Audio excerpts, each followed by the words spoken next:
The Incredible Hulk will not be presented this evening. Damn!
All righty, folks, welcome. It is December. Can you believe it's already December 13th of 2023? Jesus. Yeah.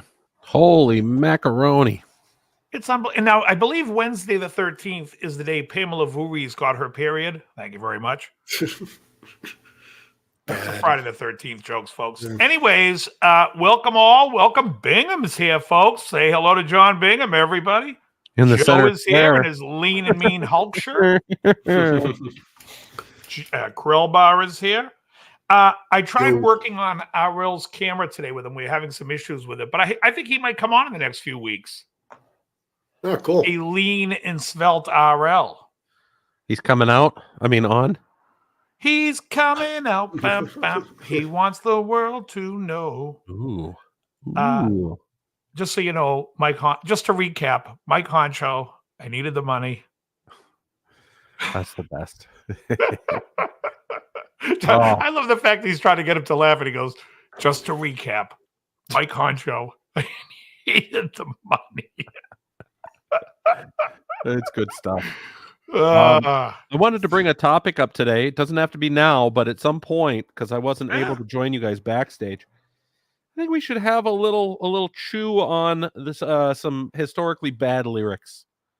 Oh, I love absolutely. a bad lyric conversation. I like that. It's funny because it'll segue perfect into something I was going to bring up, which was the last Kiss show. And somebody uploaded last night Kiss reunion, the Psycho Circus tour from Dodger Stadium. And folks, if anyone gets a chance to watch this, it's 1998 at Dodger Stadium. They were fantastic. They have a much better set list. And let me just say this real quick. I'm just going to interject. Ace Frehley is the guitar player in Kiss. Everything he plays, it blends in with the band.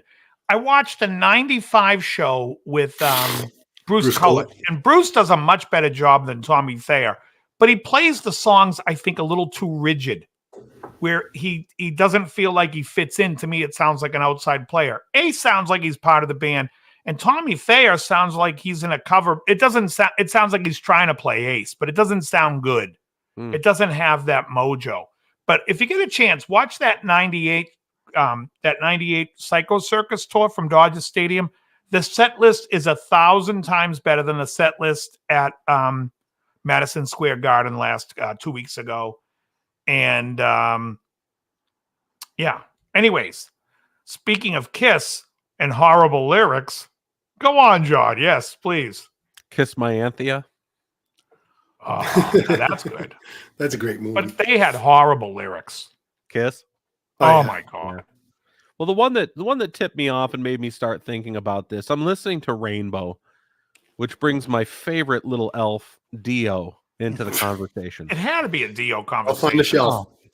It's so good. So good. Everything about those first couple Rainbow records is just awesome.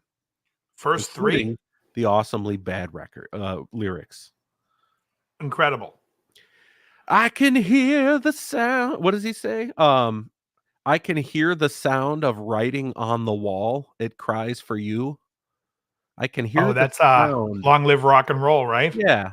At the end of the day, you can hear the sound of writing on the wall. It cries for you. Bang it now. It's the least that you can do. I'm like, you can hear the sound of writing on the wall. What does that mean? Oh, that whole record, Lady of the Lake is fantastic, but there's a mystical sound coming up from the ground. I mean, it's ridiculous. Oh, I remember my friend had a but his lyrics band. are terrible. But they're not worse than Kiss. My friend had a band. He had a lyric in there that said, "Bow down and raise a toast to your master." And I'm like, how the fuck do you do that? It's like right. Yeah. Absurdity. What's that Kiss song? She's a dancer, a romancer. I'm a Capricorn and she's a Cancer. What? Come on, love me. Come on, love me.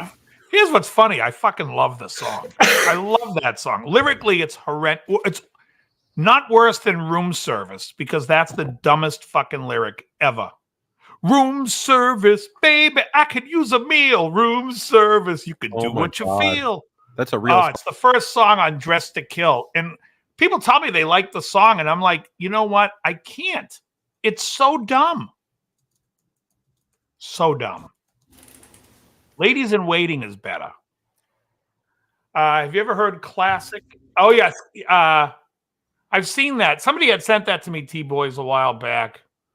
But yeah, anyways, I knew when you said bad lyrics because I brought up Egypt, the Chains Are On the other day. And I get it every day. That's a classic. Invisible's another one. Okay. What specifically? You know what's funny? You know what band doesn't get the love from the rock community, but all rockers seem to like to cover it, is Depeche Mode. Now, I'm a huge Violator fan. I love everything Depeche Mode did, but I watched the other day, came on my stream on my my YouTube, and all of a sudden it's Def Leppard's playing Personal Jesus. Have you guys seen this? I don't want to see it. That might be a good point. It's not as good as but I was like, well, at least they're paying honor to the band because it's a good song. They just don't do it great. But and they didn't do it bad. But Rammstein did Stripped. Let me see you stripped. And somebody else did it. Oh, and Ghost does a Depeche Mode song. So it's like all these bands, I think Depeche Mode was great. I don't think they get the love they deserve. Who just turned on? That might be. I just did. Okay. I turned off because I'm snorting and coughing here. So Jan Esterlis was on last week. It's the aftermath. Jan posted a video where they were talking about. Now, Jan, I have no idea what the conversation was. I'm watching like a news program that Jan posted on his channel. They interviewed him on some program, but it's a program in, I don't know what was it, in Russian or whatever they speak in the Ukraine. Okay. And I mean, I watched it because all they were doing was talking about guitars, but I hear the woman and she's just like, you remember the old Far Side thing with the dog? Just he has blah, blah, blah. All I heard was blah, blah, blah, blah, blah, Mark Knopfler, blah, blah, blah, blah, blah, Dire Straits, blah, blah, blah, blah, blah, Les Paul. I was like, okay. I had no idea. And the funny thing is I watched the whole thing. I was like, wait, what am I, 20 minutes into this thing? I haven't understood one word. You know, when you think you're like, oh, I'll listen and I'll probably pick up a couple of words. Nothing. Even Ukrainian television, even the words are on the screen using that, their alphabet. I'm like trying to look at it. I'm like, all right, I see a backwards R. There's an upside down P. There's a toaster. There's a smiley face. What the hell this is a different language, or I'm dyslexic. Yeah, I thought like they were just posting emojis. What is that? What is that alphabet? It's Cyrillic. not the Arabic. Cyrillic. Yeah. Okay. Yeah. Yeah. By the way, for anybody in the chat right now that likes good deals on guitars, I just got an email from Pro Audio Star. They are selling Schecter Banshee GTFRs, which are normally $1,100 for $600. Is that the sinister gate shape? Double? Nope. It's a Super Strat neck through with 24 frets, Floyd Rose, and pair of EMGs. What's that? GTFR? GTFR. Banshee GTFR. That's a hell of a price, though. I mean, I don't want to. I don't need any guitars right now, but I mean, for that price, I'm tempted, but I'm not going to buy it. Somebody, one of you guys in the chat, needs to buy that guitar. It's in trans purple. Oh, that's a nice guitar. It's pronounced tranny purple. Tranny purple. Tranny fluid. Be careful that we're always being appropriate. But those are used, right? The Pro Audio Stars? No, it's a shtick. No, I think it's how you get around map. B stock. Yeah. So there's a little around map. Oh wow, Jan! I didn't know. I couldn't understand anything, so I had no idea what you posted. But I mean, that's very cool. It's the least that you can do. They have a Floyd trim on here. Here you go. Let's see. He said I had a Floyd. Floyd, but which Floyd? I just put it in the Floyd the Barber in the chat in the comment. Floyd the Barber. Oh, I was telling RL. I'll give you the inappropriate of the story. The other day, I took Ewan to get his hair cut. My son, my 10-year-old son, and we get this. We get the haircut by this 20-something-year-old Latina woman who's got the biggest fresh produce I've seen in a long time. Mammalian protuberances. Coochie. And so I was just like, go on, son. And he went and did his thing, and I just sat there and watched, had a good old time myself. And by doing his thing, you mean he put his head between her breast and started shaking his head like crazy? Motorboat. I have seen the mountains, and it is good. And folks, this is if you're wondering why there are no ladies watching this show. This one You goes don't out smoke to the cigars. ladies. They're not on carnivore, and they don't like men talking about gazongas. Oh, I know a few that are on carnivore, actually. Yeah. So after we're done, we're driving home. Yeah. And I asked him, I said, I have a question for you. Did you happen to notice that the lady giving you a haircut had enormous boobs? And he's like, Dad, that's gross. Blah, blah, blah. And I said, this is not, He noticed. it's not an opinion question. It's a yes or no question. And he took a beat, and then he goes, yes. Of course I did. He goes, yes, did you not see my erection? That's right. Oh, so funny. Yes, I didn't want to carry the dozen donuts, but I had to because I had to cover it up. Oh, it's such a great story. Come here. Yeah. Yeah, I was taking this Highlights magazine, not because of the great article. The Timber Toes. My dumb dog wants to be a part of it. A Goofus and Gallant. She also agrees that Def Leppard sucks. Good dog. Yeah, it's so bizarre. I mean, because they were a good band. I think the first three few records were really great. And they got ruined by the machine. By the whole what's Mutt his face? Lange. Well, Mutt Lang Lange did Pyromania, and he does it fine. But you give them, I always feel like if you give him too much rope, he'll hang you. And he made him a big album, but then it's like you can't live up to that record. And now it's either sound like that record for the rest of your life, which sucks, or you sit there, and 30 years later, you're playing songs from those records. You're talking about Hysteria? They went full retard on Hysteria, though. And what did they? And what are we supposed to do? You never go full retard.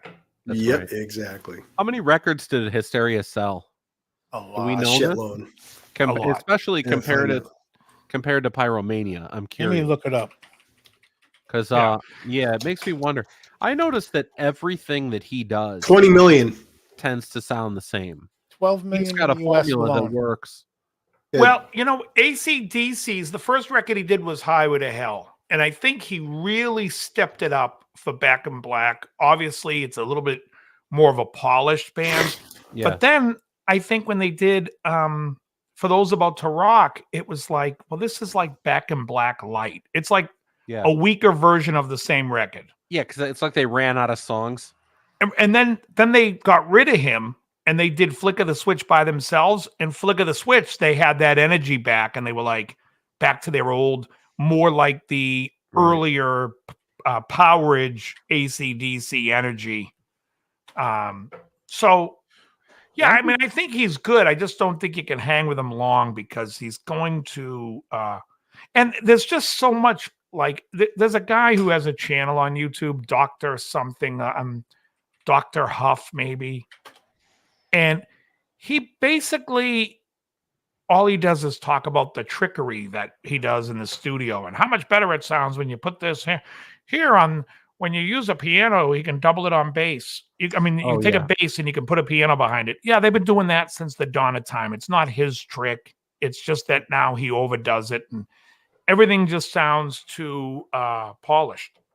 The thing I noticed that he does is you can listen to the vocal production behind Def Leppard, Bryan Adams, Shania Twain. They all say they could be interchangeable singers. The production all sounds exactly the same. It's like he's not my favorite. A lot of layers of the same vocal and a lot of presence. And there's no dynamic range at all. It's like it's like compressed and then upward compressed at the end. Yeah. I mean, if you listen to like Hysteria, that whole album, I mean, there's some good songs on that record, but listening to the record, it's pretty flat. And if you go listen to On Through the Night, where they were a struggling band and the recording wasn't as good, it's way more dynamic. I'm curious, what songs do you think are good on Hysteria? Without if it wasn't so heavily produced, I'm just curious. I think the song Hysteria is a good song. Hysteria. I like that little. Yeah, I mean, I just think it's a good song, and I also think maybe Love if it Bites was a is little a more decent rocking song. and maybe a little more rocking. It's just less even when production. it gets going, like Love Bites, there's never any feeling of intensifying. It just gets louder, but it's still everything's so squashed and compressed.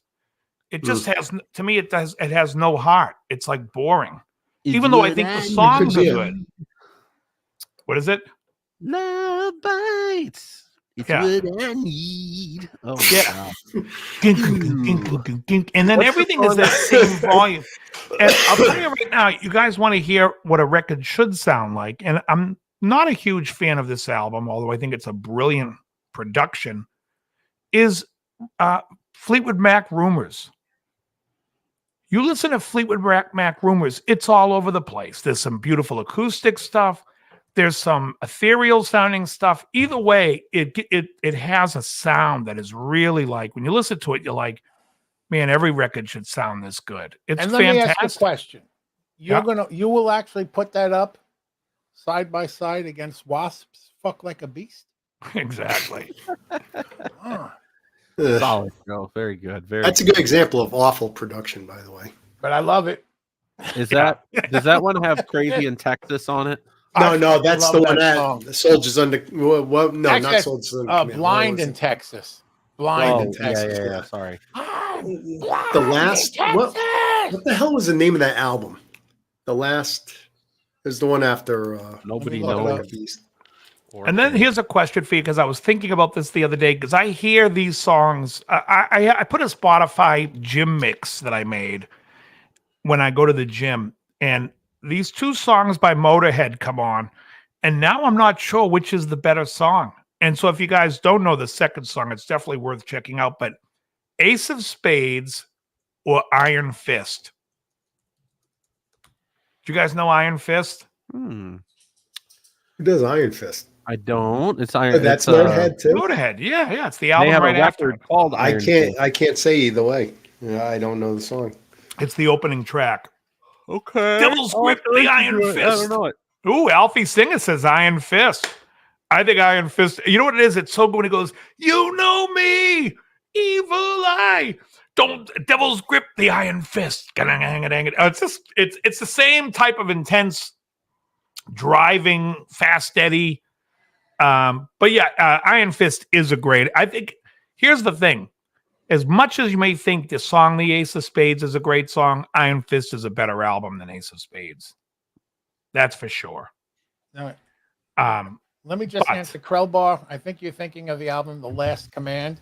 Last Command. But I just see in 1997 they released an album called Kill, Fuck, Die, which what is that? A fuck, marry, kill? Well, I used to have a button that said "Eat, Fuck, Kill." Okay. Back in the day, sure. But I had the clean version of that. It said "Eat, Fudge, Kill." Exactly. Eat, fudge, maim. Fudge. Except I didn't say fudge. What is that? Oh, that's funny. Halford gave Jane. So I watched the new video. Here's what's funny. I watched the new Judas Priest video. Have you guys seen this where they're out in the woods? Yes. Yeah. I haven't watched the That whole doesn't thing. sound good. I don't have time for that. Yeah. Now, for some reason, it looks like Rob Halford should be smoking a giant calabash pipe. You know, like one of those absurd big calabash. Does he Anyway, have a big beard or something? how come everybody in the band looks old? Except for Ian Hill, who my whole life he looked old. The same. Ian Hill, right? Not a fucking minute on this. I couldn't tell the other ones apart. But Ian Hill, I'm like, this motherfucker's not aged a day, but he's been the same age since the 80s. Right. Those guys in their 70s. late 20s looked like they were in their late 20s. Ian Been Hill 70 looked 50. forever. Let me ask you a He question. looked like he was 50. Now they're all in their 70s. They look like they're in their 70s. This motherfucker's still 50. Yeah. Right. I think the guy's like one of those, people that live through time and they never. Yeah. Pretty soon he's going to have to quit the band because they're going to start sniffing around, going, "What's going on with this?" And then he's going to, to Paris, and he'll become, start a whole new life over there. Maybe he's a, Yeah, maybe he's a fucking Highlander. Yeah, he's a Highlander. Yeah, By the way, he looks Highlander fantastic. is a terrible, terrible fucking movie. Yeah, but it's got cult. It's got cult Oh. status. That's It was a pretty I've good tried TV watching series, that though. stupid movie a couple times. I can't get through it. well. Just seeing it's- Sean Connery say "I'm Ramirez" in a Scottish accent is funny. My name is Ramirez. Right. I'm from the Highlands. I mean, I'm from Spain. Good speed. Spanish. Ramirez, James Ramirez. I put on a movie the other night, and I got to tell you, 40 minutes in, I said, "Fuck it, I'm not watching it. I can't watch it anymore." The Covenant. Oh, sure. Do I Guy know this Ritchie? one? Jake Gyllenhaal. It's supposed to be about like Afghanistan. About 40 minutes in, I was like, Okay, I haven't they seen could it. blow up everybody. All the Americans, all the Afghani. I don't care. There's not a fucking likable idiot in this movie. Get rid of them all. You know And what that's I the mean? problem And with that's- these movies. I've And not that's seen when this movie. That's why I was like, fuck this. I can't. I'm wasting my time watching this when I could be watching the fucking Mr. Magoo cartoon on fucking YouTube. Thank you. Magoo! Magoo! I have absolutely confirmed a realization, and that's a wrong way of saying it. I've had a realization that the most honest character Cuba Gooding Jr. has ever played was when he played in that movie Radio. As a retarded guy. I'm telling you, go back and watch any movie Cuba Gooding Jr. is in. There's hints of Radio in all those movies.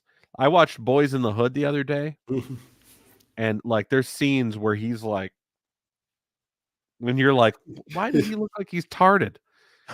And then he gets back to normal, and you're just like, He's on the radio spectrum. yeah, it was a hint of Radio in Boys in the Hood. Cheech is asking me if I like Streets of San Francisco. Let me just say this. I enjoy all Quinn the Martin works production. of Quinn Martin. Streets of San Francisco. You are now celebrate covered in all human of feces. his entire I catalog? celebrate everything. Barnaby Barnaby Jones, Jones. Streets of San Francisco, and the greatest of all, Cannon. Frank Cannon. I Oh, love Cannon. you know I love Cannon. You missed in the beginning when the video went up and you missed Cannon was smoking a pipe. I noticed you were looking down. You were reading your phone. You missed my I had a thing of Cannon go by. I did miss that. Yeah, last week too. Frank Cannon. We used to smoke cigars back in Santa Monica watching Cannon and drinking it was different bourbons. I think Dave Ross would come over.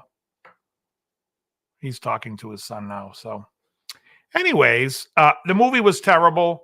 I also watched a movie called like Everything Everywhere All at Once. I haven't seen that yet. How was it? that? I did watch it.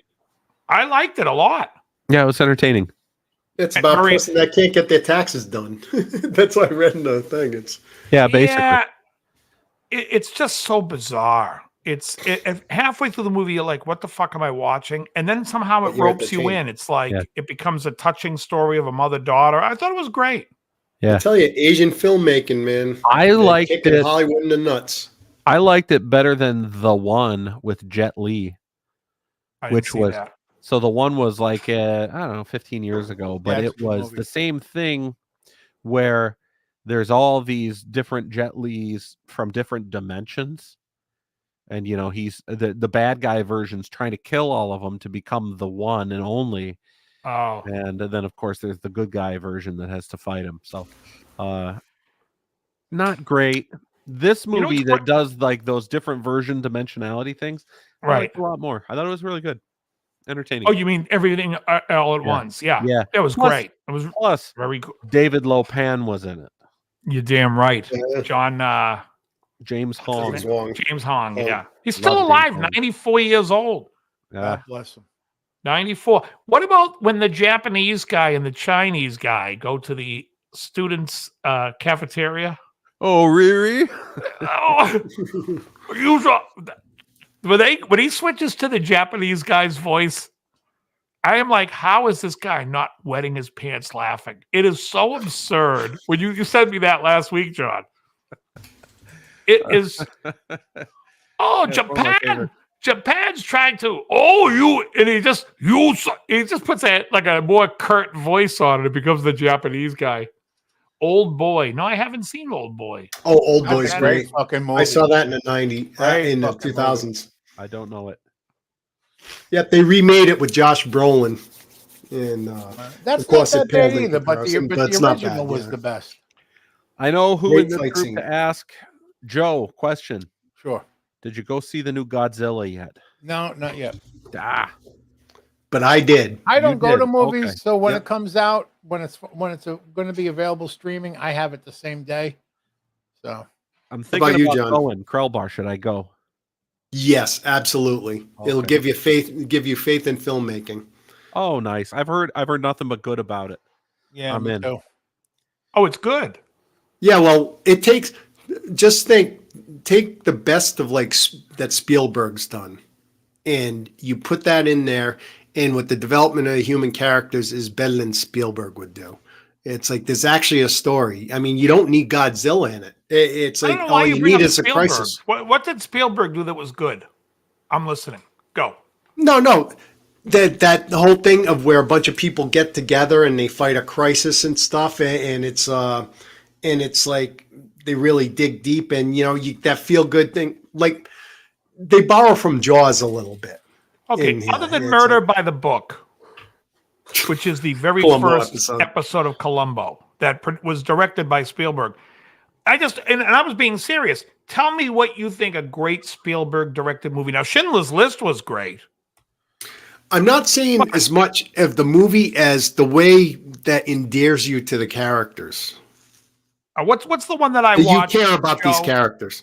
Joe, what's the German movie I watched with Hitler? What's that one called? Downfall. I think Downfall's a better movie than Schindler's List. I also think Life is Beautiful is a better movie. Yeah, with what's his face? I can't remember his. Did Spielberg do Duel's okay with Dennis Weaver? I saw that. I actually had to see that for a film class. Anyways, in high school. With Godzilla, there's character development. There's a good story. And if they ever dub it, don't see the dubbed version. Watch the subtitle one because the acting. Wait, it's a foreign film? Yeah. No shit. It's Godzilla. Japanese. Godzilla. It's from Japan. It's got subtitles. And you bring up Spielberg and not the genius of Sandy Frank? Why does that sound? Sandy Frank did like a ton of like Japanese stuff. Fugitive Alien on Mystery Science Theater. Fugitive Alien 2, Electric Boogaloo, Citizens on Patrol. Oh, so funny. You love the Electric Boogaloo joke. I do. Almost as much as I like the It's Raining Men joke. I don't know what Munich is. I'm going to absolutely. Raiders of the Lost Ark. Look, Raiders of the Lost Ark is a super entertaining film, and it's great. But no one's going to sit there and tell me that's the pinnacle of character development or directing. It's a family film. Yeah. Yeah, well, I say they took the character development. I know, but like, further, see, with Goodfellas, or who did the movie? Who directed Glengarry Glen Ross? There's a movie of pure character development. David Mamet. Well, Mamet wrote it. Did he produce it? Did he direct it? Let's see. I'm just saying. The bloviated, fucking Spielberg. Spielberg was all right. James Foley. Spielberg. It's all right. Yeah. I mean, I'm with you. I remember being all hyped up on seeing a Spielberg movie in the late 90s. I'm like, oh, Spielberg. I'm still a kid. I'm like, oh, he's good. This should be good. And I go and see it and I leave the theater. It was so bad. Yeah, I mean, I think Scorsese had three or four movies in a row. King of Comedy, Color of Money, Goodfellas, and Casino. Those four right there, are what I wouldn't call like big family blockbuster stories, but they're great. Did you like After Hours? I didn't see it. With Griffin Dunn? Actually, it was a nice surprise. I saw it back when it was on like Starcase back in the day. Just funny, a guy has the worst night of his fucking life. There's no better character development movie than Big Trouble in Little China. Or Let It Ride. What the hell is Gracie Law doing here?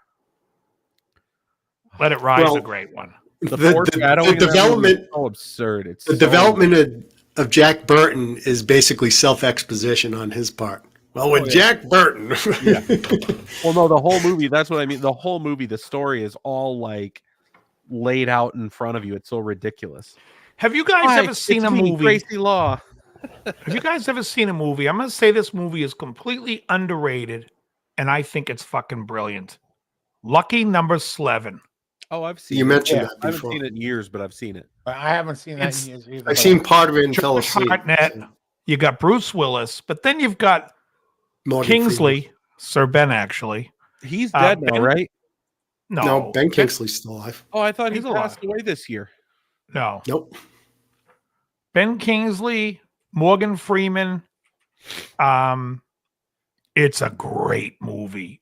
Stanley Tucci. Oh, you're right. He is still alive. I gotta just tell you, if you get the chance to watch Lucky Number 11, it's fantastic. Cheech brings up Stanley Kubrick. I didn't care for Eyes Wide Shut. I hated AI. I haven't seen that yet. But I did love The Shining. I did love Lolita. I did love Dr. Strangelove. The Moon Landing. The Moon Landing movie. Did you ever see Barry Lyndon? No, but that's supposed to be his best. The guy who stars in that is the guy who plays the guy who hires Jack Torrance at the hotel. Isn't it him? Barry Nelson? Is it Barry Nelson? I think. I can't tell you. I never seen or is he? He plays Kennedy in something. I can't remember what that was. But Kubrick was great, and there are so many people looking at The Shining that keep popping up now in my chat, like, "Oh, what's really going on in The Shining?" And I don't watch them all or any of them because I've already figured the movie out, and I think everybody else is wrong because I've already made up my mind. And then the funny thing was somebody posted. Then another thing came up my feed. Why that other video was wrong? I was like, no shit. Just why'd you watch it? I did. You know, it's like, what the hell? I think if they ever decided to ruin Roadhouse and remake Roadhouse, which they're planning on doing. I think they've already done it. Yeah, They ruined it when they made it the first time. Jake Gyllenhaal was in it. Oh, I didn't know they made a remake. I don't think they have yet. Oh, they should. I was going to say they should put Ben Kingsley in as Brad Wesley. It's an upcoming Ben film. Gazzara's character. He'd be good as the Ben Gazzara character. Running Scared. Man. Running Scared is the. I used to fuck guys like you in prison. Jimmy. That's Smith's. Billy Crystal and what's his face? Gregory Hines. Gregory Hines. That was a good movie. Gregory Hines. If Matt was here, he could. Gregory Hines used to work out at Gold's back when I worked there. There was also one called Running Scared with Judge Reinhold and Ken Wall too. That's totally different. Whatever happened to Billy Crystal? He hasn't been in a movie in 100 years. He sucks. I was never a fan. I don't think I've ever laughed at one thing he said. He hasn't done anything. He's so unfunny. When they had, what was that comedy thing? Him, Robin Williams, and Comic Relief. Whoopi Goldberg. Comic Relief. They were a relief from comedy. They were the comedy. They're all three horrible. I mean, what's his name? In Robin Williams and Billy Crystal. It's like who can be the more shticky? It's like trying to get attention, making jokes. I would laugh at Robin Williams sometimes, and not all the time, but I liked a lot of Robin Williams stuff. But Billy Crystal never laughed at. Never laughed at Whoopi Goldberg. Richard Lewis is another one that is an unfunny machine. Okay, Cheech says remakes always ruin the classics. Let me correct for the record. One of the greatest remakes of all time, which blows away the original, The Count of Monte Cristo. If you haven't seen that movie, that one starts Jim, what's his name? Caviezel. Oh, Caviezel. And Juan Guzman is in the movie. You love is that his name, Juan Guzman? I love Juan Guzman. Yeah, he's in it. Oh, the movie's The Count of Monte Cristo. Crystal was not as funny as Shandling. Crystal can't hold a candle to Shandling was funny. Crystal was not. I'm sorry. Crystal, it's like, let me do the old Jewish jokes. Yeah, why don't you stop? You know what I mean? We got Jackie Mason over here for that. I hate that end. Yeah, and that's what Richard Lewis's downfall was. Everything was Jewish humor, and it wasn't funny. Richard Lewis. But Richard Lewis was like a nebbish. He was a nebbishy complaining. It's different. It's the comedy there was his neurosis. I mean, I find him entertaining, not funny, but just entertaining to watch because of like the putting up the whole neurosis thing. But and Larry David does the same shtick too. But Billy Crystal, it is like, it's just, to me, the epitome of not funny. Yeah, I'm not a fan. I never even liked them on Soap. List of people you never laugh at. Comedians you're supposed to laugh at, but you never laughed at. Yeah, I just... Kevin Hart. Yeah, he's not that funny. I think he seems like a nice enough guy. This is what either I don't get it, or I'm smarter than average Americans. Probably I don't get it. I don't think I'm smarter than anybody. But when you take the guy who's the number one comic in the entire country, the most popular comic, and you look at him and you're like, it ain't funny.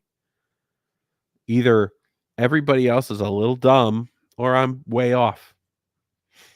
Not sure. Who was the person? Kevin Hart. I don't think he's funny. I can't tell you how many people say to me, "Oh, did you ever see Sebastian Maniscalco? I hate him." Yeah, I've seen him. I hate him. He's not that funny either. He's horrendous. Yeah. It's like you could see his jokes coming down the street, beeping the fucking horn. You know, the punchline's coming. It's like, this sucks.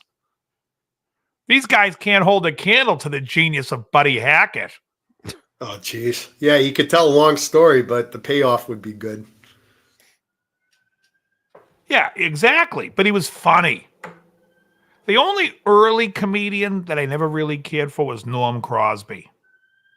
Yeah, that shtick got old. Oh, it's like the one-trick pony. Well, I don't Ray know. J. Johnson too.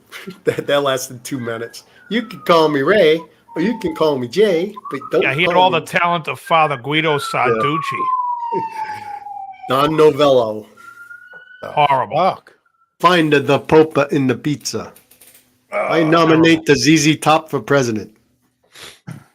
Yeah, how? Let me tell you, the world must have been so unflat. Here's what's funny.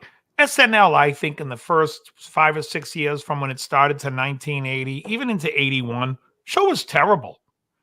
There's just nothing on TV. But it's not. Go back and watch it. It's not funny. I wouldn't say terrible. I mean, it has great spots, but I mean, there were a lot of dead spots and dead areas. Yeah. I think the best years for SNL were the Eddie Murphy years. I disagree. Yeah, you want to go with Dana Carvey, right? I'm going to go the Chris Farley, Adam Sandler, Dana Carvey, Mike Myers, what's his name? Kevin Nealon. Late 80s, early 90s. Oh, That's best. your era. The reason why I like the Eddie Murphy, Phil Hartman, there's no comparison. I like the Eddie Murphy is because that was the cast that had the most unabashed fun time doing what they were doing. You could tell. I mean, they do a skit where, let's say, there was one particular, they threw pies or something like that. Maybe it wasn't that funny or whatever, but they go to the next skit, and it was kind of a half serious skit that was building up to a comedy thing. And Piscopal's throwing pies at Eddie Murphy off screen while they're doing the other skit. I mean, they didn't mind doing stuff like that.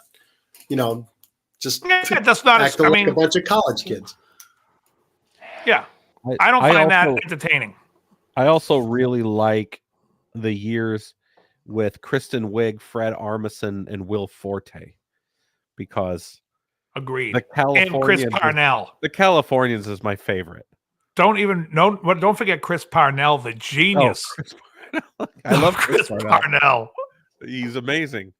What are you doing here? Get out of here. I like the Eddie Murphy era, but I just don't think it's as good as the late 80s with Phil Hartman, that whole cast and I don't think it was into the whole, I agree with him on the Parnell. Those things are jokes that still have legs. Oh, the new ones. I like Bill Hader doing the Vincent Price specials. Oh, Bill Hader is pretty amazing. Yeah, that's the Kristen Wiig era. That's what he's talking about. That is a great era. Yeah, he's real funny. In the Chris Farley days, they had, God, what was the name of it? The British toothpaste.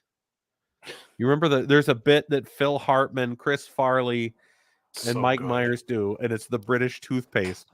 It's the funniest thing ever. There he is. Welcome, Howie. There's Howie, fresh off the docks. Oh yeah, he just got done unloading some cargo. Yeah, but is it Howie, like are you an SNL fan in the Valley right now? S&M or SNL? SNL. Oh, I thought you said S&M. I was gonna. Yeah, no, I know your stance on that. Remember the club we went to? No, I'm kidding. Raymond. Oh, SCTV Halfwits is pure genius hell. Howie, SNL, you have a favorite season cast? There's no way you're saying the first. We got a bad connection already. Yeah, he's freezing. Damn it. You know, the Billy Crystal. That's why he's wearing the hat. Is it me? Yeah. Is take your phone off Wi-Fi. It'll go better. I'm not. It's not my phone. It's my. It's your computer. Got it. Yeah, the computer. It worked fine last week. Can you hear me? I can hear you. Yep, we can hear. I was going to say a lot of those skits from the Billy Crystal, Harry Shearer years. So what is that? Like early, mid 80s? 84, 85. Yeah. 84. 84, 85 was Crystal, but Crystal wasn't on before that. Harry Shearer came in around 81, 82. I believe. In there. But maybe he's thinking. No, 83, I think. 83. If you, it's not Billy Crystal, but that one of my favorite funniest things is it wasn't a live skit. It was a pre-recorded skit for the synchronized swimmers with Martin Short. Martin Short. And geez, I Harry remember Shearer. that one. And Harry Shearer. Yeah, you can find it online. It's brilliant. Oh yeah. Well, Martin Short did a great bit where they always had like the 60 minutes and they were busting him, and he's like, I knew that. What makes you think I didn't know that? Yeah, the lawyer. Yeah. And he was like, With the cigarette. well, you said this, and he goes, I never said It's all that. And sweating like, and shit. We have it on tape. Well, I know that. What makes you think I didn't know that? Martin Short's gold, but he comes from SCTV and he gets a pass. Yeah. You know? Okay, now Shearer was there in 1980 because I was looking up thingy done. I'm gonna post something. Two members from when I the find 80 it. cast are dead. Okay. Right? You got Gilbert Gottfried. Yeah, is Denny Dillon dead? No, but Charles Rocket. Charles Rocky, yeah, he slit his own throat Yeah. in Connecticut. They're not showing that. There was in 1980 they had a fake commercial with Harry Shearer, and it was for like almost like the Krugerrand, but instead of the Krugerrand, it was actually something else, something derogatory, beginning with an N and stuff. And Harry Shearer had a lot of influence on that show, and he was the one that was haranguing Lorne Michaels in the ear to say, listen, you got to dress these people up as the character. So by the time the Eddie Murphy, Joe Piscopo, they were way more into dressing everybody up because he told that the early stuff with Chevy Chase saying he's Gerald Ford, he goes, it's not funny. It's not funny. He makes no attempt to look. It's gonna drive me nuts. When I'm talking stuff, you have a habit of repeating what I say, and it ends up cutting across over the thing. You know what I'm saying? Oh, okay. I just want you to it's just because it gets hard when people, because when I talk, you will, and when John say it's something like, it's just a habit of you say the last thing they said. I was like, yeah, and I'm like, it's okay. It keeps cutting it off. Huh. All right. Gotcha. Yeah. Krell bar 2 All right. times. You need a Exactly. like a Give mop. me the papers. Give me the papers. Johnny Echoes. Yeah, that skit with Mike Myers and the British toothpaste. It's Headley and Weish. The British toothpaste, and then it flashes to Chris Farley, and he's like, "It's made from pure cane sugar, so it tastes great." Remember that. Farley was gold. There's probably was gold. Yeah, the living in a van down by the river. There's probably no more classic skit than that. And it's funny. That one's a really good one. There's another one, especially the one. There's one that Especially one with where he I'll just get this one out. Yeah, we're stepping on each other. He did one where he's at SeaWorld trying to hit on Janine Garofalo, and every time he turns to talk to her, the whale splashes him and douches him with water. It's the funniest shit ever. I don't know if you guys know that one, but it's great. Yeah, I remember. Who was the actor? It was Chris Farley, and he was Farley's trying to hit on Janine Garofalo at SeaWorld. Right. By the whale tank. So, this whale's really awesome. And then, big splashes come in from everywhere. And he's like, I just got douche with water. You know? Yeah. Well, he was competing for her with another guy there. Yeah. I think it was whoever the guest star was. That's correct. I think it was Rob Lowe. Something like that. It could have been. And of course, the skit where Farley is auditioning for the Chippendales along with Crazy. Oh yeah, Adrian and Barney. Gold. Gold. Yeah. I always loved when they couldn't help but start cracking up during the live show. My favorite one, the time they did that is, you remember when they were doing the Debbie Downer skit? They're in like a diner, and it's the Lindsay Lohan, and I don't know where they are. They're in a diner, and all of them are just trying to fight back laughing. It's fucking hysterical. She starts talking about cat AIDS. and I'll tell you who it was. It was Jimmy Fallon. I think it's Jimmy Fallon in that skit. Just starts losing it. He just can't. Couldn't keep it. It's fucking great. Well, that was What's her name? She's shit, I can't remember her name. Rachel Dratch. Rachel Dratch, Yeah. right? Debbie Downer. Yeah. Really funny stuff. Yeah, Beverly Hills Ninja Cheech. By the way, a fantastic movie. Oh, I love Beverly Hills Ninja. And I was saying, so Ben Deo's saying, so the first few years of SNL are bad, but Fletch is a great movie. Fletch is a fantastic movie. The first Blues Brother movie, although tainted bad by Blues Brother 2000, is a fantastic movie. There's a lot of great movies that original cast did. But the show, in my opinion, when you go back and watch it, it's the only thing I'm laughing at is that I wasted time as a kid watching it. Now, Make Me Laugh. Do you guys remember Make Me Laugh with Bobby Van? Yep. That was a Vaguely. show. Roger and Roger, Gallagher. And they couldn't get Zappa to laugh. Yeah. Bruce Baum. I will say that when they brought in Bill Murray to replace Chevy, that it went from here to here as far as the funny stuff. Murray is better. Murray 100%. Great. That Catskills lounge singer routine. Oh, Nick Rivers. Was nothing but stuff. Yeah, but and the thing with Murray is his movies when he came out with, I mean, first of all, Caddyshack. Is there a more classic film of our generation than Caddyshack? If Caddyshack is on TV and you guys are sitting around and you just flick it and you put it on, how many are turning it off? None of us. Right. Right. It's incredible. Yeah. You're stuck to it. It's like, it's 90 minutes tops of fucking pure gold. How much do you think the Smales kid eats it? I mean, that movie's just, great. Bill Murray's in a ton of great movies, though. Yeah. Stripes was great. Stripes was amazing. Yeah, he had a really good career. He had a way better career than Chevy Chase. Oh, way better. Now, Harold Ramis, who was in Stripes, is in Bingham's favorite movie. I can't wait. We got to get you to rehab. Oh, yeah. Rehab. Rehab. Rehab. Oh, rehab.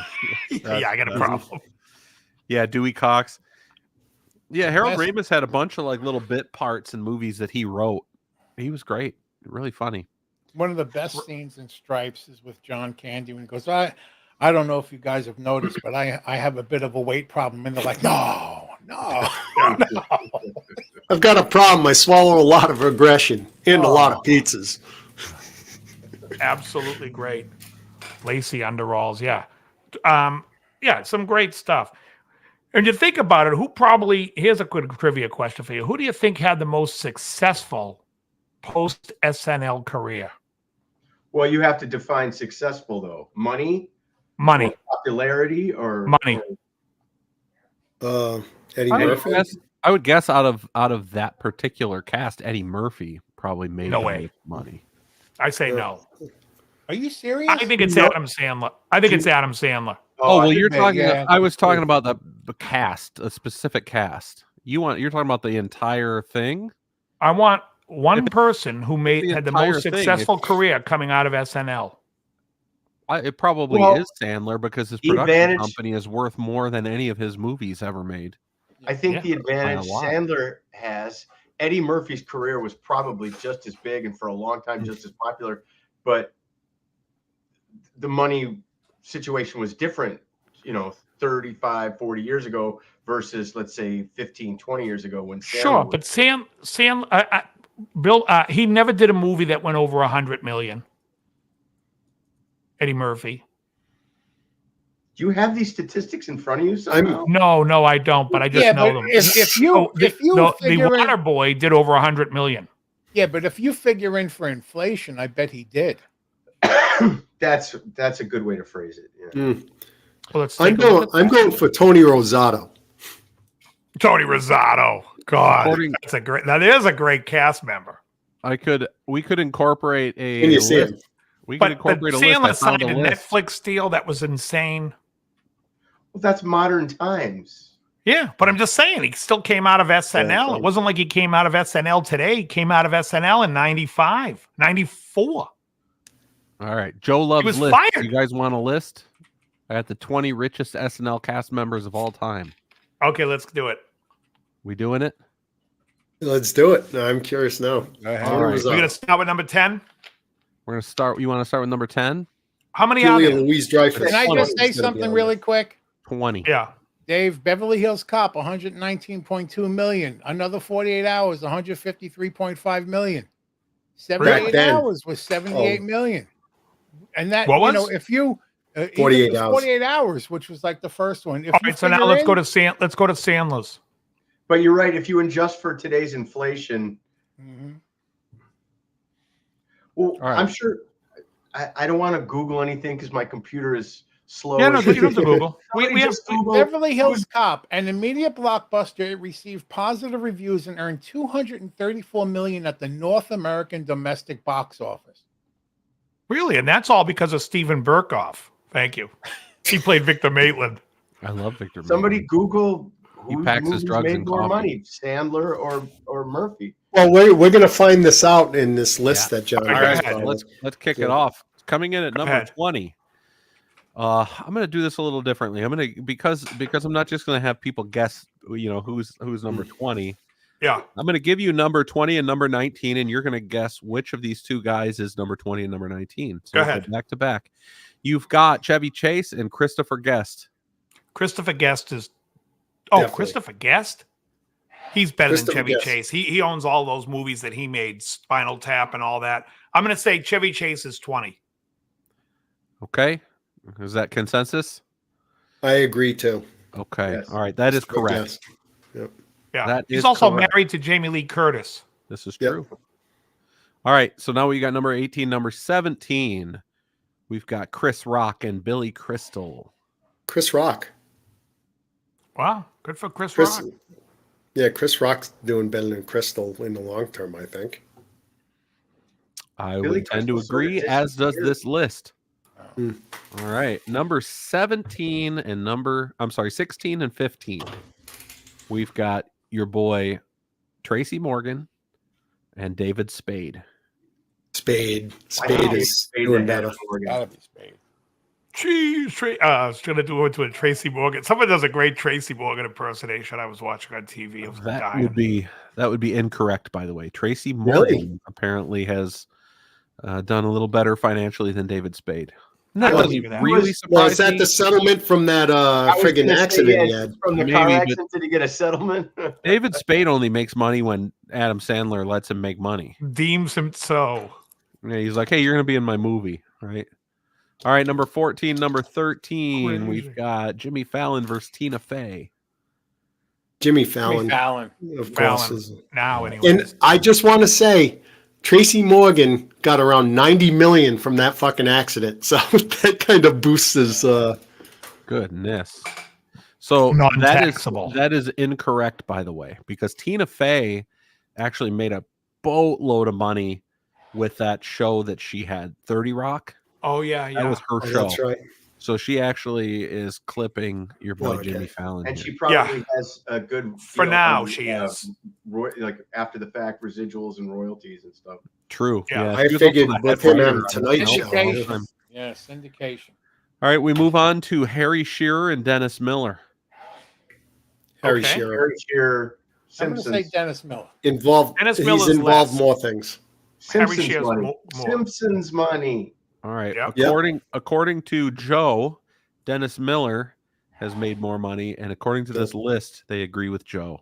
Wow. Really? Really? Yeah, they're In saying what? Dennis Miller apparently has made a bunch of money. Apparently I don't know from how. investments.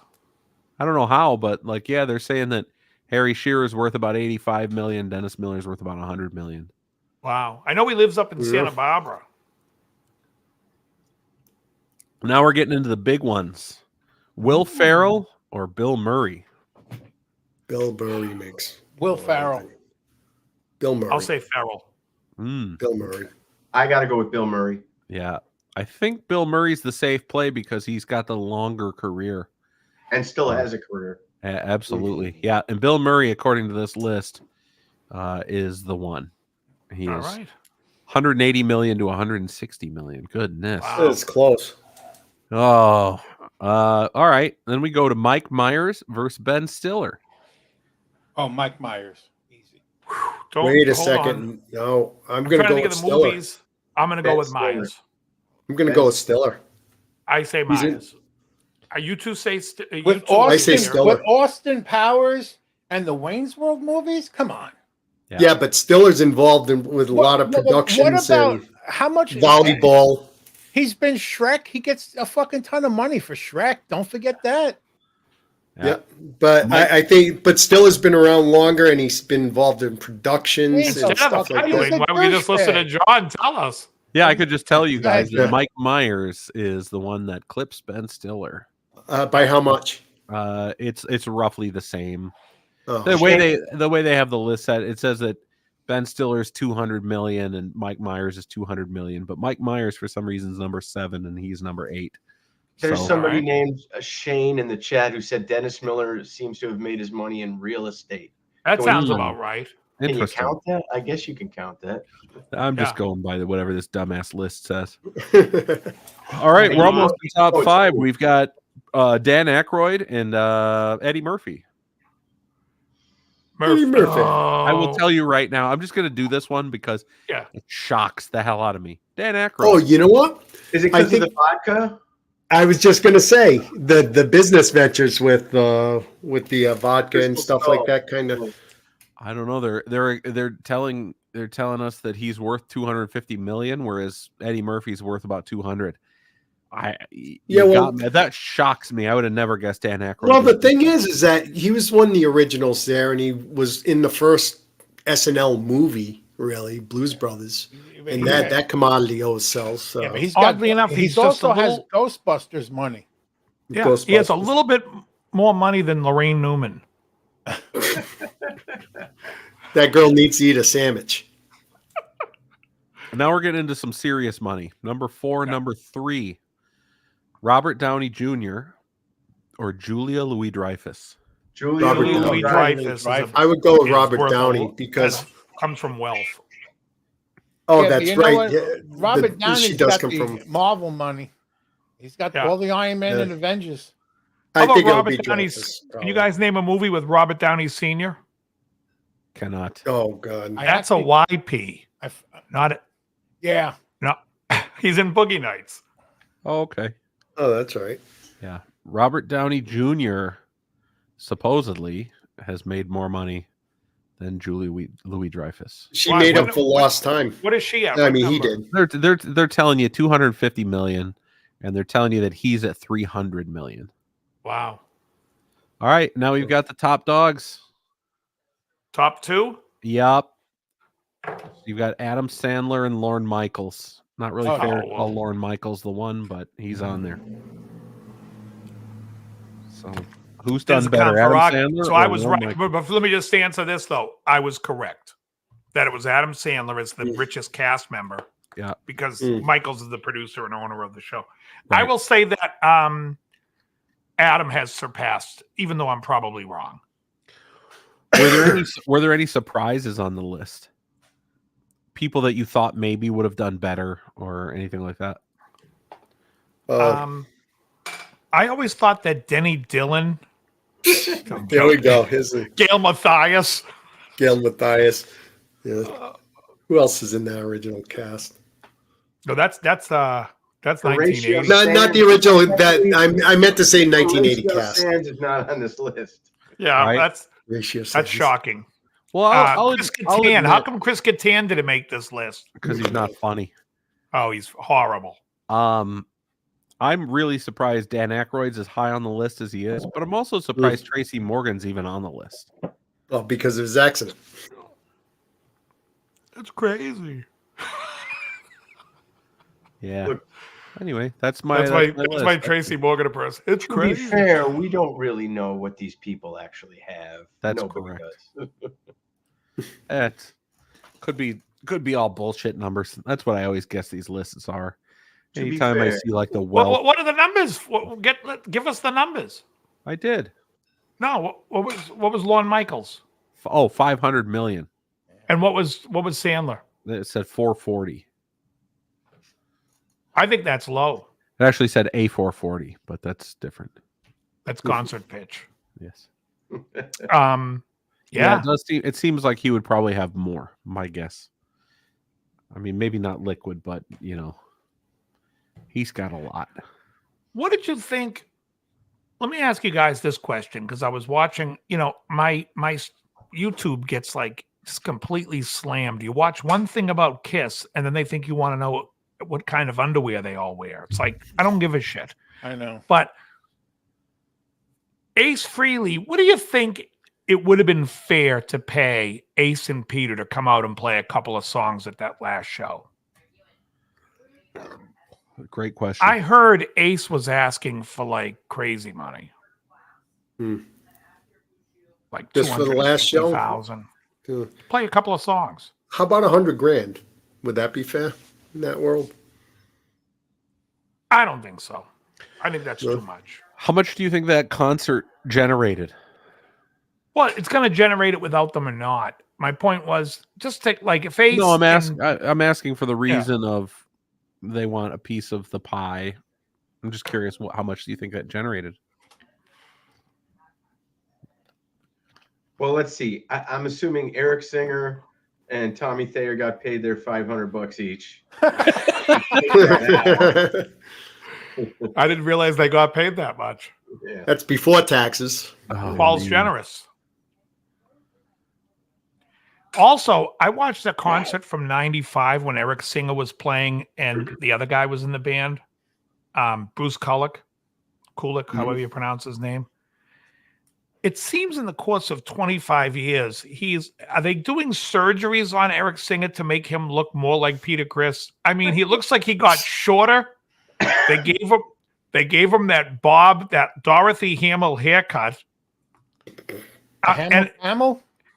His face got wider. I'm like, what the hell is going on here? I feel like they're doing experiments on him. Like, just 4 more surgeries and you'll be Peter be Criss. the cat. Oh man. I got to tell you, I'm not a fan of Tommy Thayer's playing. I said this before you came on, Howie. I watched a concert from '98. Somebody posted it last night. '98 Dodger Stadium Psycho Circus tour. Ace was great at this show that someone filmed. And he fits in with the songs. And when I watch Bruce Kulick play, he plays them a little tighter. Like you can see he's a better player, like a better player that's playing simpler solos. He kind of feels like he's holding back. And when you watch Tommy Thayer play it, it sounds like, I don't know, just a guy playing Ace. But it doesn't sound, it's not in the pocket the way Ace puts it. Like there's a certain, I just think that they did themselves a disservice. You know what? I understand the whole thing. Let's keep these two idiots in the band, but change up your set. Change your fucking set. That set list from '98 at Dodger Stadium is fantastic. I mean, they're doing Nothing to Lose, Black Diamond, She. How do you not do She? I don't know. Especially in the age of pronouns. Yeah, and still, the way Cheater. Paul moves and when he plays guitar in those high heels, there is no way that guy's straight.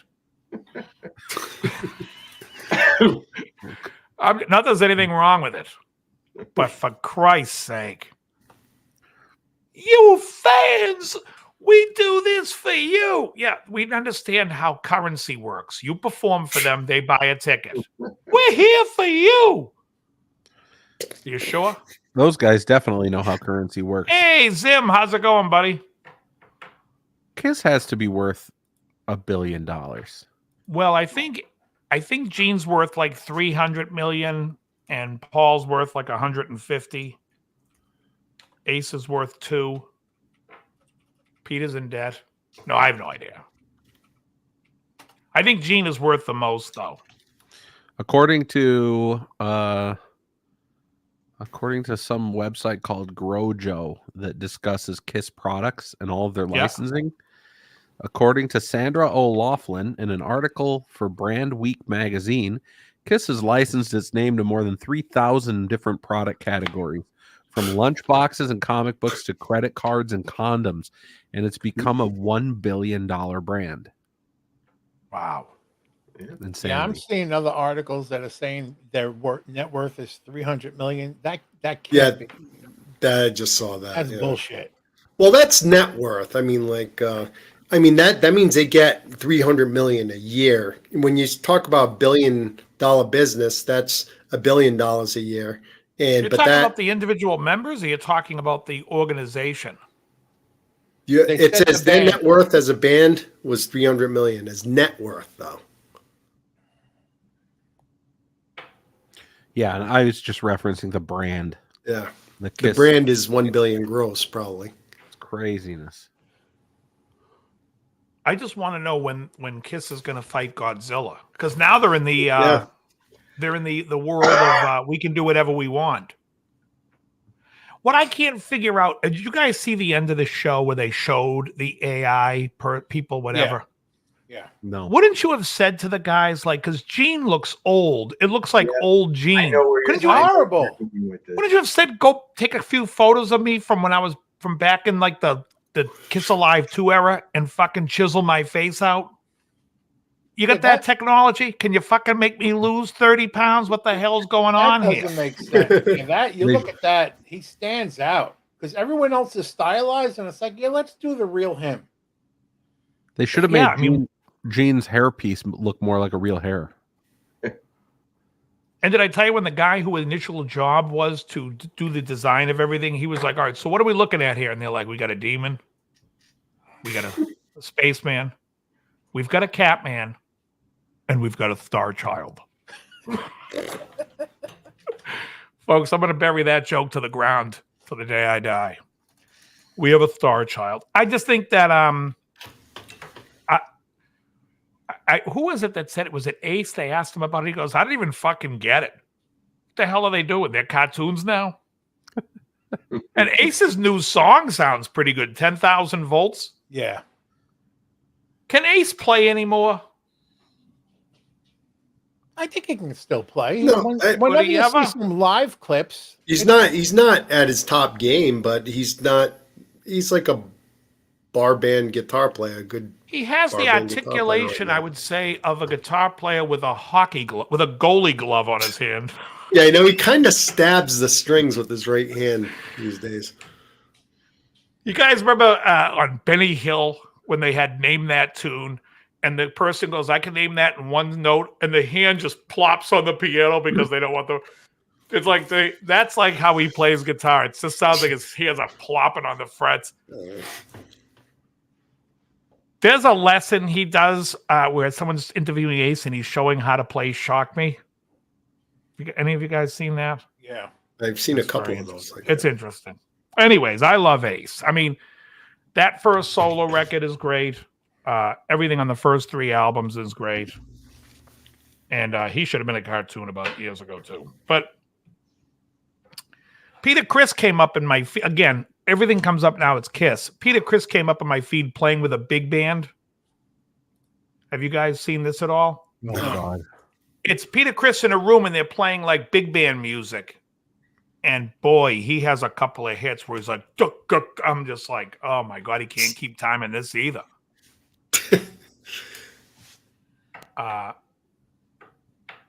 Yeah, you're looking forward to AI Kiss, really?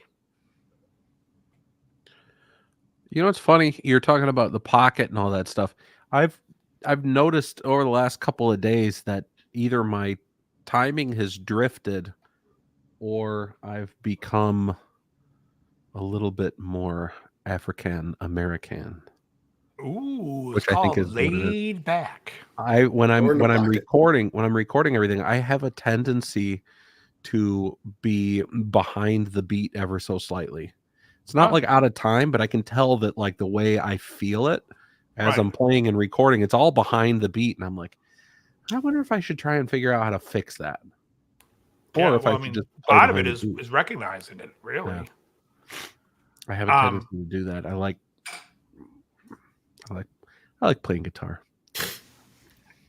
Howie, have you seen the new Judas Priest video? Yes. The one where they're in the forest? They're in the forest. Yeah. Now, if we go back to 1980, British Steel came out. Everybody in the band looked like they were probably 30. Ian Hill, the bass player, looked like he was in his 50s. Now, we're playing out in the woods, everybody looks like they're in their 70s, and Ian Hill looks like he's 50 still. The guy is a vampire. He is not aging. In fact, what I was told was they filmed that in his house. That's his house. He lives in the woods. He sleeps underground. Unbelievable. The guy looks fantastic. I remember as a kid. I remember as a kid watching. Sorry, the song is great, I think. Oh, it's excellent. Yeah. Who wrote it?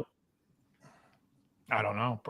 You know what I like about it? It's finally Priest. It sounds like Priest, but it's not Priest doing something they already did. It has a freshness to it. Like it's got a different rhythm. The vocal has a different rhythm. It's kind of like them. I'll akin it to how Anthrax sounds on like For All Kings or worship music, where all of a sudden they're like part of the game. Back in those days in the 80s, I always thought they were kind of like the punky, not Punky Brewster. It looks like Glenn Tipton, Rob Halford, and Richie Faulkner got songwriting credits on this one. And Tipton's in the video too. He's in the video. I think that's great. Yeah. I heard that he was the one that was responsible for all the exaggerated tremolo. Or, vibrato. I ruined my own joke. Awful. Well, he has Parkinson's. He says he can barely play the guitar. And yes, he offered Ace Frehley to cut heads. What's Ace's excuse? No, I got a question for John, actually. A couple days ago, I was perusing my Instagram, and you know how there's a bug in here, damn it. And you know how the social media things always suggest, you might know this person, you might want to follow this person or friend request this person. It suggested you, which I thought I already had you on Instagram. Okay. But the account is John Bingham Official. That's right. So yes. I'm wondering how many unofficial John Bingham accounts there are out there that I should watch out for. I just wanted to get ahead of it. You know what I mean? Like I knew they were coming. And they very well still could be. Half of the time, if I'm doing something online like that, it's just to see if it generates anything at all. And I never changed it back. It was like when I made a couple of YouTube videos that purposely had ridiculous clickbait titles. I wanted to see, as disingenuous as it is, if it would work. And in one instance, it absolutely did. So, yeah, I don't know.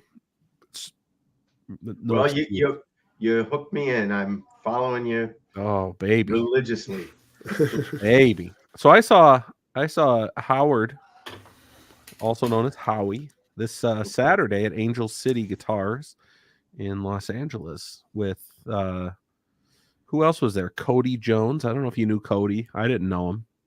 Apparently, this guy plays with the Velvet Revolver guys, and Tim Pierce, your boy Tim Pierce, was there.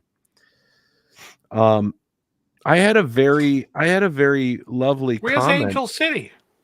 It's in Woodland Hills off of Topanga. It's south of the boulevard in Topanga. I didn't know where it was, actually. I thought near Monty's? I don't know what Monty's is. Like starting to go up the hill from Monty's, exactly. Oh, okay. Which was is that house that's that house that always has like, it looks like Arizona desert and they have cactuses in the yard? Yeah. That was Corey. That was Jeff Everson's house. Corey Everson, the bodybuilder. That was her ex-husband, or if they're still together. I don't know. But yeah, I know where it is. Yeah, okay. Topanga. Anyway, we were all there on Saturday. Little Bad Cat event thing I tried to put together, see how it would go. It was pretty good. A lot of people there. I now know exactly who our audience is. It is old white guys. Yeah. Of course. That's the audience. That's what I'm selling. Yeah. Old white guys. 100%. Except for Howie, he's not old yet. Who else has the money but the old white guys? I'm very old, but did you not know that yet? No, I'm the only old white guy without a fucking dime. I knew that entirely. I'm just making a joke because it's just so funny. I got complimented by Tim Pierce in what seems to be a little bit of a suspicious way. Tim Pierce told me, "You have really good sounding hands." I was like, "Oh boy." It's a hell of a compliment, right? But I know what he means, and I appreciate it. But the way you should have said, "Wait till I finish jacking you off in the back." That would have really. It was either a compliment or a pickup line. Well, yeah, that would have really. Right? That would have shot the evening into another dimension. I was like, "Wow, hello." At that point, John fucking grabbed a bag of confetti and started running around the room throwing confetti everywhere. Was that Rip Taylor? Exactly. Oh, fucking man. Gold. Fucking this gold. Angel City Guitars is literally all. There's nothing in there under $2,000 guitar wise. Nothing. Crazy. Just insane, and that's the very bottom of it. Yeah, and that's a wealthy neighborhood over there. Yeah, all he's trying to do is sell boutique, like. Yeah. What are the ramp lines does he carry? A lot of shit you never even heard of in terms of guitars. Not a lot. I mean, what kind of guitars? The Focus is guitars. He's got a smattering of like Nick Huber. With the guitars. Yeah. Yeah, Nick Huber would be one of the more well-known names. Right. Okay, but that style, style of like boutique guys. There's Sir Friedman, Fender Custom Shop, Gibson. The Fender Custom Shop and the Gibson stuff was all used. Oh, it was? Yeah. Oh. Yeah. So you get stuff like Patrick Eggle, Mac Mole, and what was the Strat? What was the Strat that I was playing over in the corner? Oh, that was a Nash. That would be like his entry level. Right. Yeah, that was a Nash. That's like a parts guitar, isn't it? Kind of. I think it probably is. What was curious to me about that, and I asked John, and he really didn't know, but the Nash had an exact Fender-shaped headstock. I think they have. It could be Warmouth. They have somebody making this stuff, and they pay the license. Which to me, I've asked attorneys about this. I'm like, this doesn't make any sense because trade dress isn't something you own. That you pay for. It happens naturally with the shape of something, and then you apply for it. But if you allow other companies to come out like Nash using your trade dress, it means it's fair game. So I don't know how they're doing that, but yeah, Nash. That's how I knew there's a store here called Matt's Music, and they carried Nash. And I said to somebody, and someone said I was talking to somebody in the shop, and they were like, "I think it's Warmouth Parts or the Nexar or." It's somebody who makes licensed Fender necks. They don't make them. So, but yeah, they play pretty good. I mean, they're set up nice. I mean, did you meet Jay, the guy who owns Matt's Music now? No. He's like probably. Oh wait, is that the guy? Yes, mid-late 30s guy. He's got a big beard and dark hair. Yeah. He's a good player. Oh, okay. Yeah, I don't know if you knew him. He can also play the hell out of the piano. I bought some pedals from them a while back after Matt passed. Yeah, John, I wanted to tell you that Schecter Banshee GTFR you mentioned earlier, that purple one they're selling for $739. $739? Yeah, I didn't see the purple one at $739. I posted in the group one that was $599, and it was okay. Yeah, that's the one I'm looking at. I didn't see you posted that. Okay. Yeah, that's nuts. Yeah, the price is incredible though. If you're into that sort of thing, I think I'm going to get weird with it one of these days. Maybe unload some stuff and get a headless. I'm going to be ultra modern. You and Alan Holdsworth. Have you guys seen? What's that guy Marby Music? What's his name? Marvin. Oh, Danny Rabin. Yeah, he has Marvin Music. Israeli guy. Yeah, Marvin. Yeah. That guy can play. He's incredible. Have you seen him? He's been taking online lessons with this guy that basically wrote a book on how to play like Holdsworth. Oh, okay. I didn't know this. Oh my God! If you guys get a chance to watch a series of how insane Alan Holdsworth is. Watch this guy trying to explain it to Danny Rabin. It's nuts. That's interesting. I wonder how that would go because Danny's so accomplished in the first place. Oh yeah, well Danny's watching it. He's going, wait, what? He's like, I think I got what you're doing. He goes, what the hell was that? And it's funny because the guy just starts ripping one run. He goes, what's that? And the guy's just like, well, Alan here switches to this, and it's like constant movement, like jazz guys do. It's really nuts when you see how this guy really really got the Holdsworth thing down. And he talks about how he has all these haters saying, oh yes, he's like, he goes, I'm not playing professionally. He goes, I just wanted to learn how to do it. And so he studied it for like 10 years after he actually got out of playing guitar and played like saxophone for like 10 years. Then he was like, fuck it. He went back and wanted to study everything Holdsworth.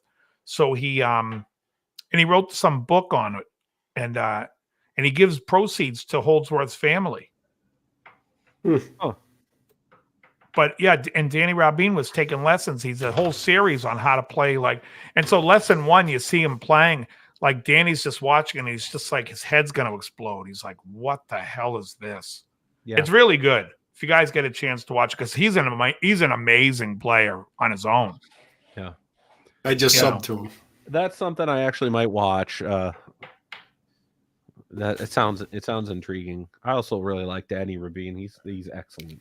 Oh yeah, it's funny. I'll be right back. I got to put Mikey to bed. All righty, and Howie too has got to make a call. He's muting. Howie, do you still? He's on the phone. Oh.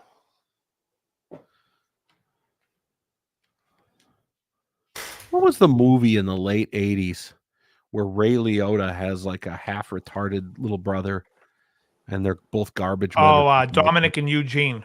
Oh, yeah. That sounds familiar. Wasn't it him and Tim Hulse?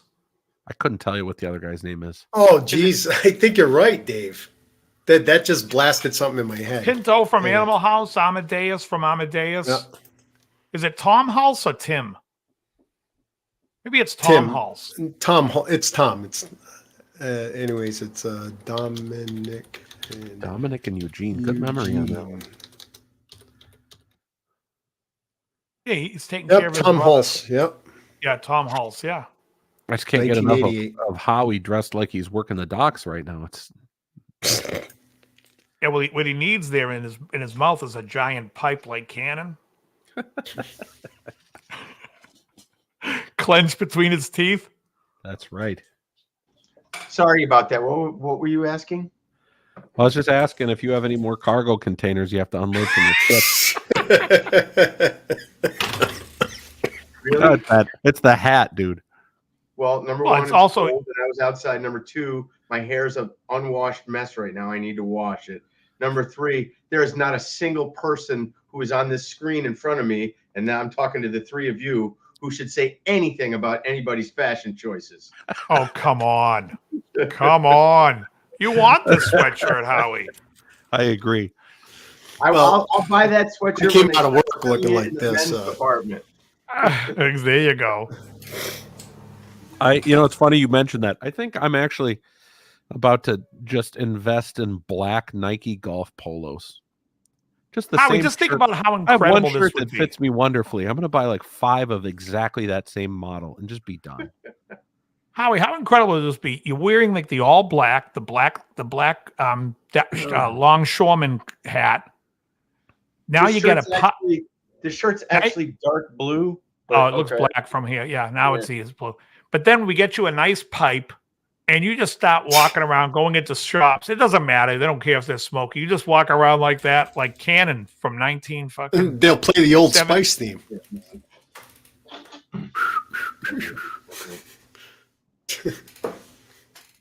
There you go. Yeah, exactly. Strong enough for a man, and Beavis likes it too. Oh wait, that's Irish Spring. Strong enough for a man, and Beavis likes it too. That's funny. It's funny. All the ladies in the chat right now are private messaging me. Yeah, exactly. I had top chat on, not live chat. I don't think anything makes any difference, anyways. What's going on over the holidays? Are you doing the MS thing again this year? No, I don't think she's doing it. The woman who was in charge of that, her MS has been flaring up as well as other health issues that she has. And it's kind of her thing, so nobody else has taken the ball and run with it. I think she's hoping to get through what she's dealing with and get back to it. So no, that hasn't. I don't think that's happened since before the pandemic. Oh, has it really been that long? Yeah. Where was that held? Do you remember the venue? Well, did you come to one or two of them? No, I came to one of them, and it was not your first one. Yeah, no, I've done it for years. I mean, for a while it was at the Whiskey, and then there was this was downtown LA. Yeah, I know. There was a theater. The Mayan? Two different really old theaters. I think one was called the Los Angeles Theater, and then there was one that fell through the second year, and she moved it to another theater. I could probably look it up, but I mean, those are places that go back to like the early 1900s. They're really cool old theaters down there. But have you ever played the Mayan Theater? No. I know where it is, but I've not played it. Yeah. But, I think also, I mean, I hate to say it, but the neighborhood, since those were both of those, I think we did it. I can't remember. I think we did it 2 years in a row at the big theater, like the Los Angeles Theater. And that one was great. Really nice. There's a picture giant picture in the lobby of Albert Einstein standing in that spot in the lobby, which is really cool. Wow. But then they moved it to the one that you came to. I'll see if I can look up the name. Is there a possibility it was called the Grand Theater?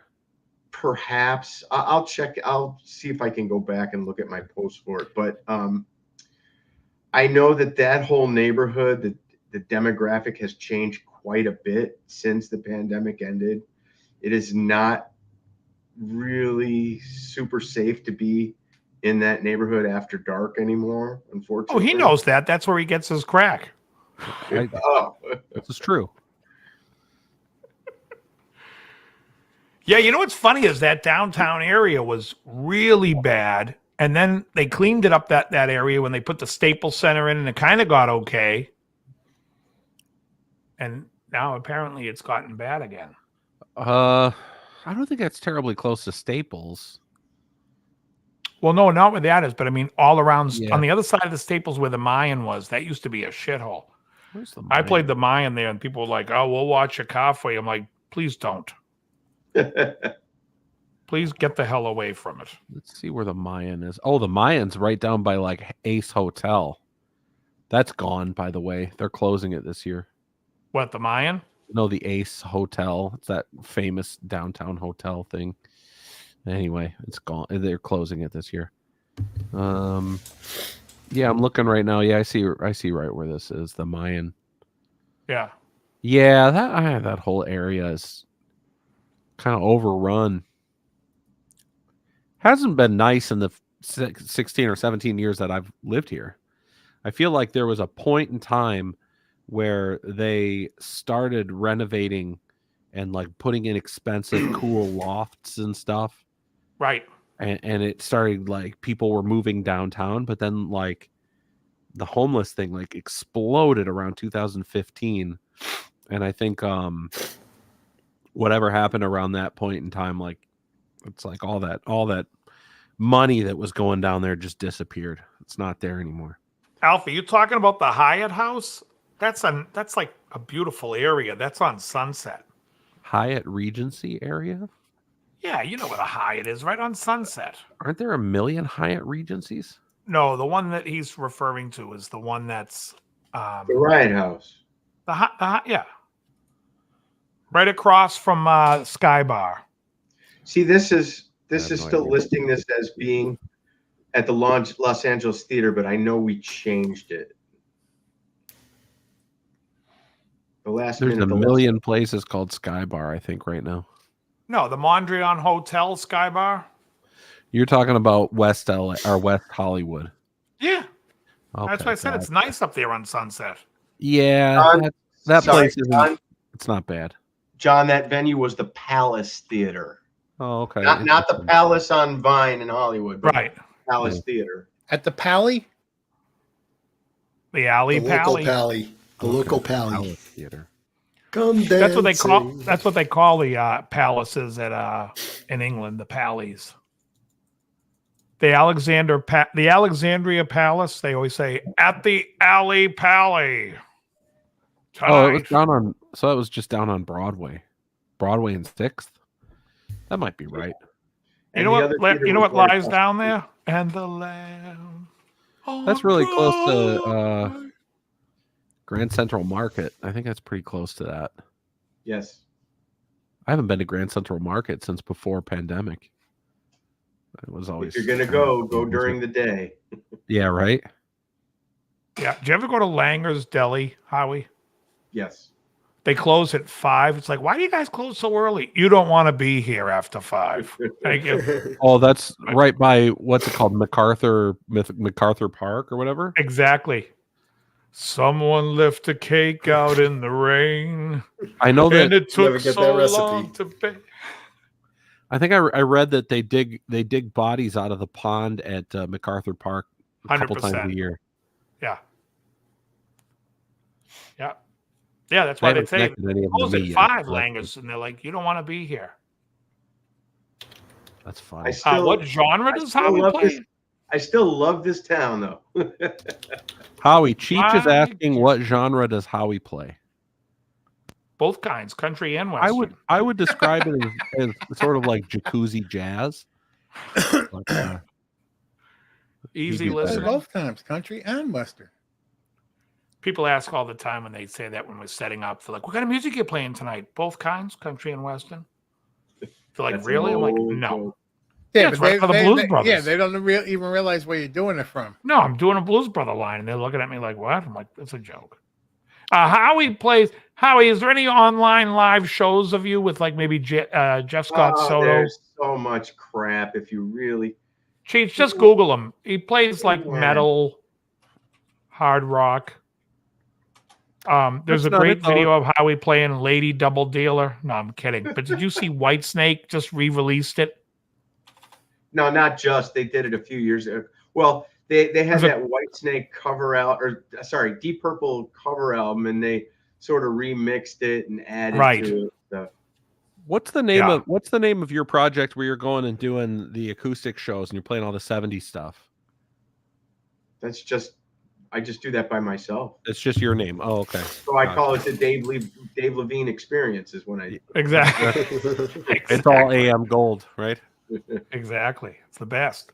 All right, Joe, what do you got for a list for us tonight? Well, I found 2 today. I don't know if they're any good. Let's see where they are here. The most top 100 Bob Dylan songs. The most successful musician of all time, and see the rest of the top 50 according to data. Now, the other one I have is John. Irish Goodbye. The best live albums in music history. Let's go to the best live, because the other one I already know who the tops are. You got Paul McCartney. You've got All right, 50 best live albums of all time. There's something different about listening to a live album. Stacker compiled data on the top live albums of all time according to best ever albums, which ranks albums according to appearance and performance on 40,000 editorial and database charts. Example: Rolling Stone, Pitchfork, Billboard. All right, so this list was compiled in. Like they say in a day. I already know what a bunch of these are going to be, and they're going to be the real famous popular bands, but and that's a drag because they're going to leave out some amazing live albums here. Oh, they'll get it all wrong. Yeah, that's what we're banking on. What do you got? All right, coming in at number 50, "It's Alive" by the Ramones. Yeah, terrible. Next. All right, coming in at number 49, "Where the Light Is," John Mayer live in Los Angeles. It's actually not a bad record. But of all time? Yeah, no, it doesn't. It doesn't pass that straight face test there. But how many live albums do I can't even name 50 I could name live 50. albums. Oh. Hold on. Before you go any further, just peruse it. Is the UFO Strangers in the Night album on there? Because if it's not, we got to move to another list. You can't do the list like that. It's like click to the next slide. Oh, okay. So I hate those. okay, the concert in Central Park, Simon and Garfunkel. It's good. All right. I Might Be Wrong, live recordings by Radiohead. No. You are wrong. You are wrong, sir. Number 46, Seconds Out by Genesis. It's all right. I'd rather listen to the studio records. But they have, do you want to know the rankings that they have? The best album ever scores 558. Best ever album user rating 76. Oh. Rank in year was number 47. The year came out was 79. Fuck all that. Yeah. Okay, number 45. The Song Remains the Same by Led Zeppelin. That It's a good record's album. not that It's good. classy. I don't think It's that not one of I their think best How the nights. West Was Won was better. Yeah. Agreed. Number 44, Nighthawks at the Diner by Tom Waits. Is that live? They're saying it is. Yeah, I guess so. It's like recorded in a fucking lounge. Yeah. I love that album. All right, coming in at number 43, Bruce Springsteen and the E Street Band live 75 to 85. That's the box set. No. Although I do like Trapped. Coming in at 42. That reminds Howie of high school. Remember that song? Because I'm trapped. Da-na. Oh, it was a huge hit when I was like a senior. Coming in at 42, Weld by Neil Young and Crazy Horse. No. No, it was the grunge era live album. Okay, well, wow, they're really going back with this one. The famous 1938 Conoco Hall Jazz Concert by Benny Goodman. I'll take that over most of what you said. I'll Okay, take go that on. over most of what we've said, too. I love Benny Goodman. Okay, coming in at number 40, Live at the Old Quarter, Houston, Texas by Townes Van Zandt. I like Townes Van Zandt. I don't know the record. All right, number 39, Waiting for Columbus by Little Feat. Yeah. Okay. I'm not a huge Little Feat fan. Okay, number 38, Live at the Star Club Hamburg by Jerry Lee Lewis. Fuck no. Okay, coming in at number 37, Roslyn, New York City Live by Portishead. No. I like Portishead. I do too. I don't know live. I know only 2 songs from that concert, but I saw I like. Number 36, MTV Unplugged by Alice in Chains. Acoustically, they were great. Yeah. Well, they were great electrically, too. Coming in at number 35, How the West Was Won by Led Zeppelin. Yeah, that's well, at least than that's higher than. Yeah. Agreed. Coming in at number 34, Live at Massey Hall, 1971 by Neil Young. Fuck off. Neil Young, Neil yeah. Young. These people are mental. Number Well, Russ never 33, sleeps. Alive by Kiss. Which Their is best. actually, Their best. Yeah. most of it's not live. They re-record. Right. It's as live as Unleashed in the East. But Right. All right, number I'll take 32. it. I'll take both. I like both. Number 32, Get Your Ya-Ya's Out by the Rolling Stones. Not a great live album. I don't like it. I don't like Is Mick's number voice 1 in it. Frampton? I don't know. Number 31, Space Ritual by Hawkwind. Christ. Wait, we're only at 31? I thought we were at 1. No. Hey, here's one for Howie. Number 30, Strangers in the Night by UFO. Wow. Well, they beat Hawkwind by 1, so yeah. And they would beat at number 29 by Live by Bob Marley and the Wailers. Go on.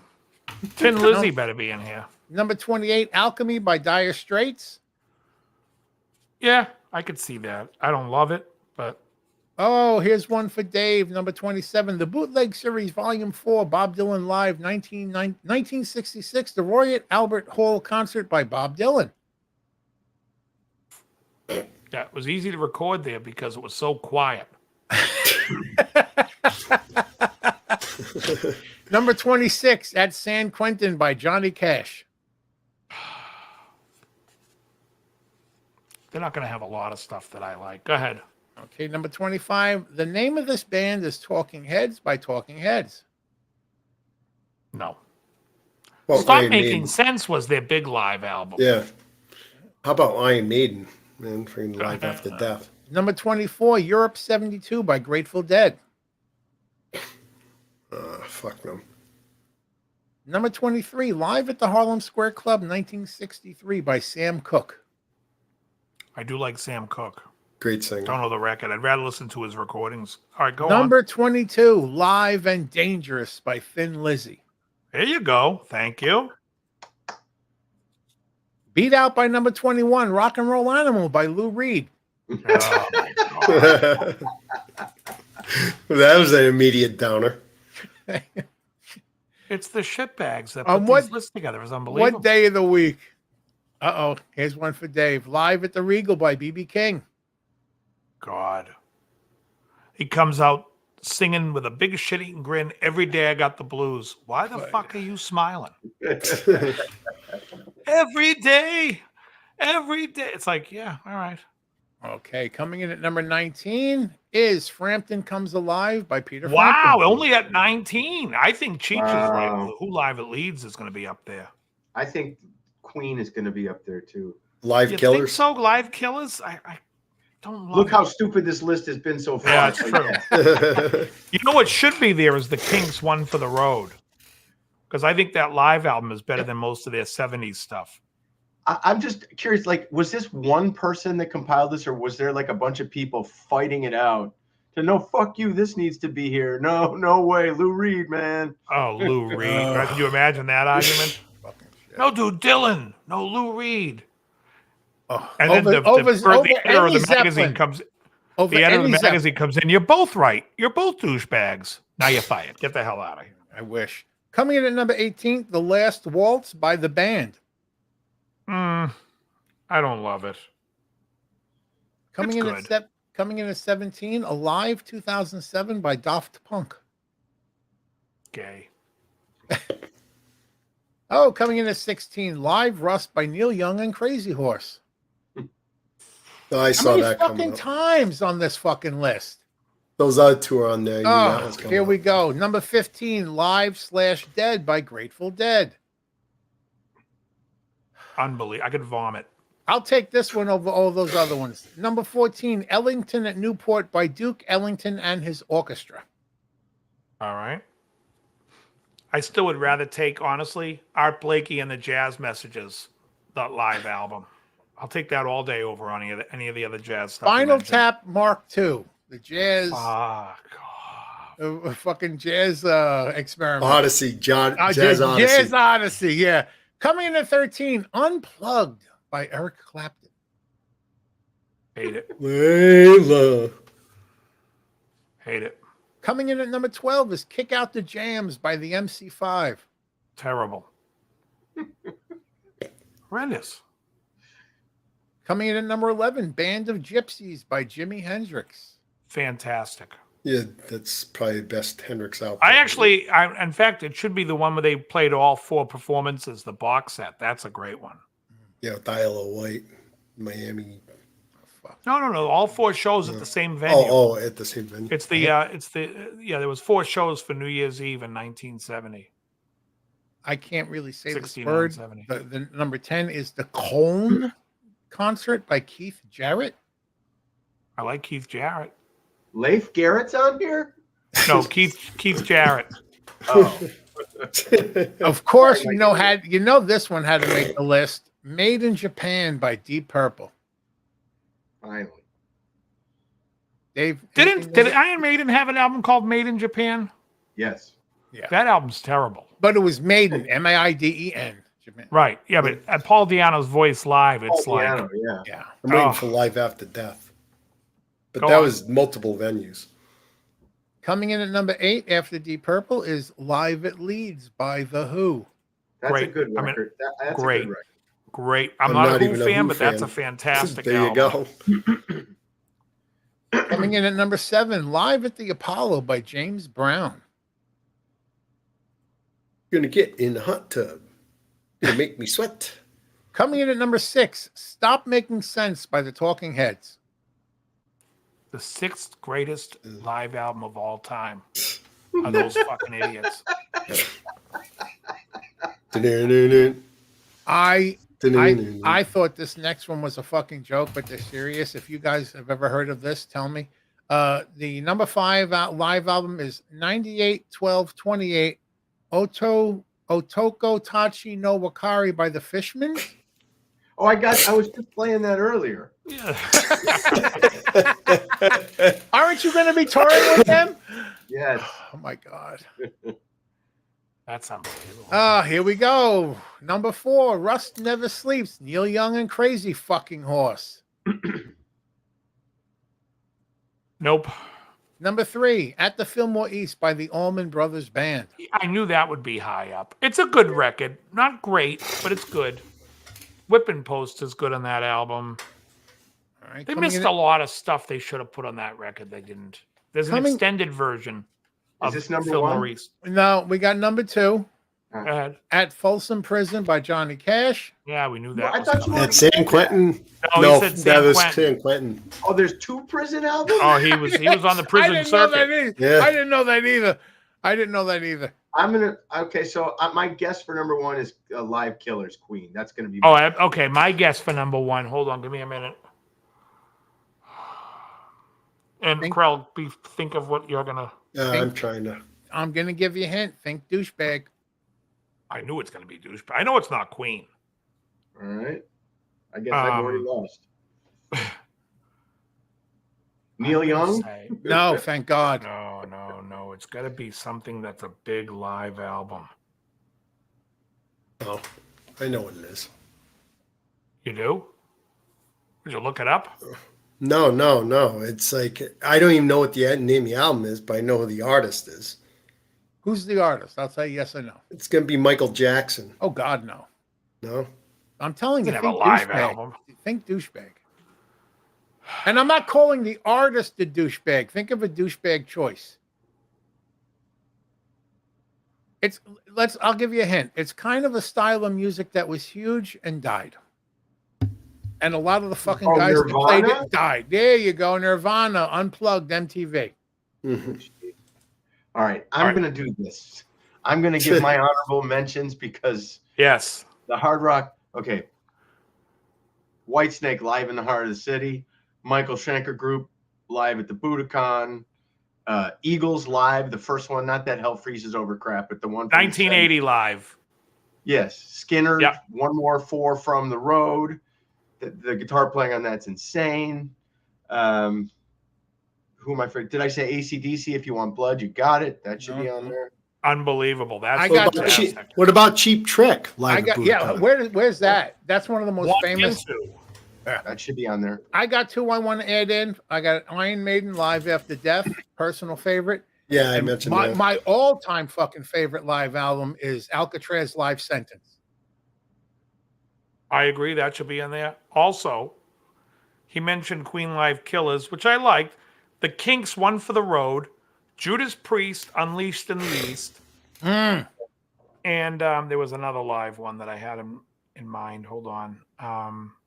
Fleetwood Mac Live from 1980 is fantastic. Live in Boston.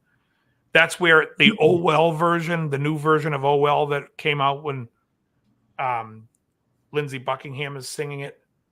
Double Live Gonzo. Right? It's a great album. Scorpions, Tokyo Tapes, and that's right. And Worldwide Live. Sorry. And Triumph Stages is an amazing record too. Exit Stage Left by Rush. Yeah.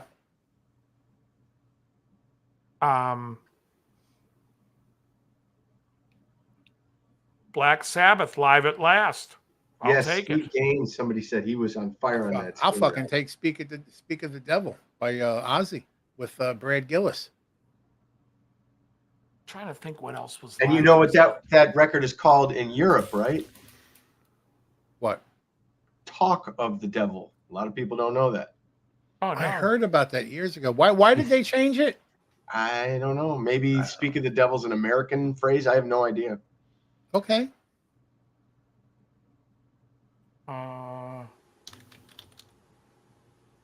Yeah, how about this? Name a live album that's the best of that band's catalog. Meaning better than any of their studio records? Yeah. In other words, it's better than better than their records. Oh, geez. Because I could say Frampton? that. Well, Frampton's definitely that's his best. But record. I think the Alcatraz, the way they played the songs live, is better than the album recordings. I don't know. I like that record. What was the one I'm thinking of? Well, Kinks One for the Road, I think, is better than the low budget on that is so much better than the gay low budget record version that's so slow. Alfie saying Made in Japan. I don't think so. I think Who Do We Think We Are? I don't know. That Skynyrd record probably is better than their studio records if I really think about it. They're just on fire there, and that's the way those songs should really be. Yeah, I mean, they always played that live Freebird. Right. The only other Try to list think That's a tough one. Oh, Live Evil, we forgot. They just released that on YouTube. Somebody posted the video, the live video of Live Evil. Well, the Ozzy Osbourne Randy Rhoads tribute is a great live album. I like that. I don't like the way Live Evil sounds. It's hard for me to listen to that. I actually just downloaded it not that long ago and tried to listen to it on a flight somewhere, and I turned it off. I was unimpressed with it. What do you think is better, Mob Rules or Heaven and Hell? I like. I always go with Heaven and Hell. What'd you say, Howie? I liked Heaven and Hell better. Yeah, I did too. I know Joe's a Mob Rules fan. That's why I like to ask. Well, here's a list. Maybe we save it for next week. The best double albums ever made. They're going to say Frampton Comes If Neil Young and the Grateful Dead are on there, skip it. Yeah, those bands are terrible. It's only 20. It's only 20. Yes, I'm a big Rick Emmett fan too. Cheech, who's asking. Oh, Sign of the Southern Cross is great. Song remains the same. How the West Was Won was better. Aerosmith Live Bootleg was a great album. Lord of the Thighs. What's that? I Ain't Got You. That was a great live. Do you guys remember that one? Live Bootleg by Aerosmith? No. Somewhat, yeah. Gary Moore's We Want More record from the live record from '84, double live record is fantastic too. He was awesome live. God,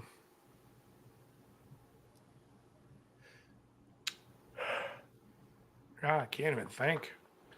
Yeah, I'm tapping out. All righty. All right, guys, that's it anyways. I'm going to smoke a cigar and play some poker on my Roku while I smoke a cigar. What do you play poker on? Oh, you're going to watch poker. I thought you had like a poker No, it's game. a Roku. It's a poker app on the Roku TV. I have a Roku TV in my garage. Are you playing against, I used to play. Are you playing against other players or against the computer? I think it's just computer. The one that's on my Apple TV in my bedroom, that I play against other players. Yeah, World Poker Championships. Yeah. Yeah, I used to play that a couple of years ago.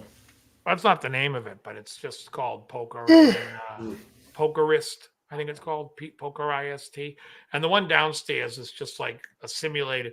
That one is so stupid because all I got to do is slow roll everybody, just watch how they play. And then I realize this guy bets everything with nothing. This guy, it takes a few minutes.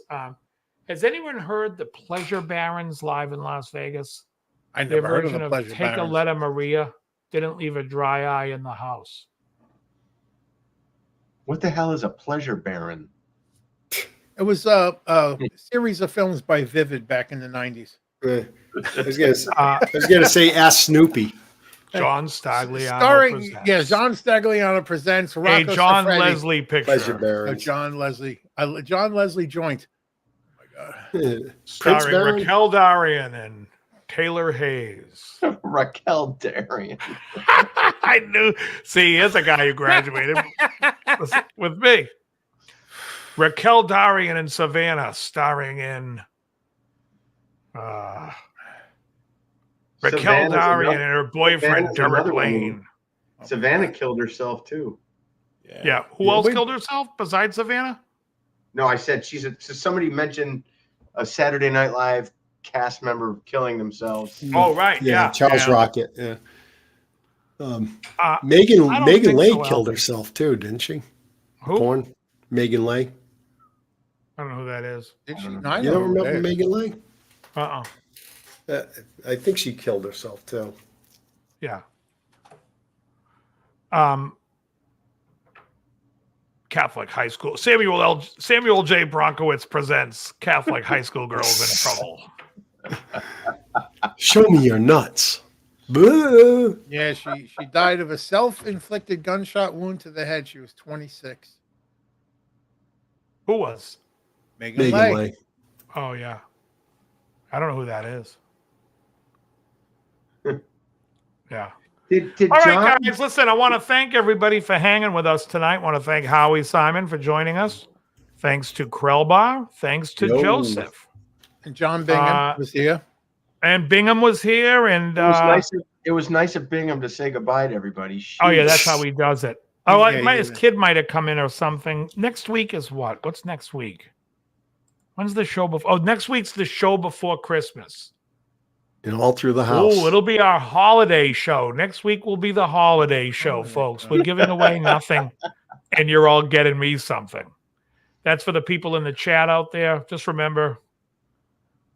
Anyways, yeah. So Dave's off to smoke a cigar, listen to some Neil Young and Crazy Horse, that's right. and play poker.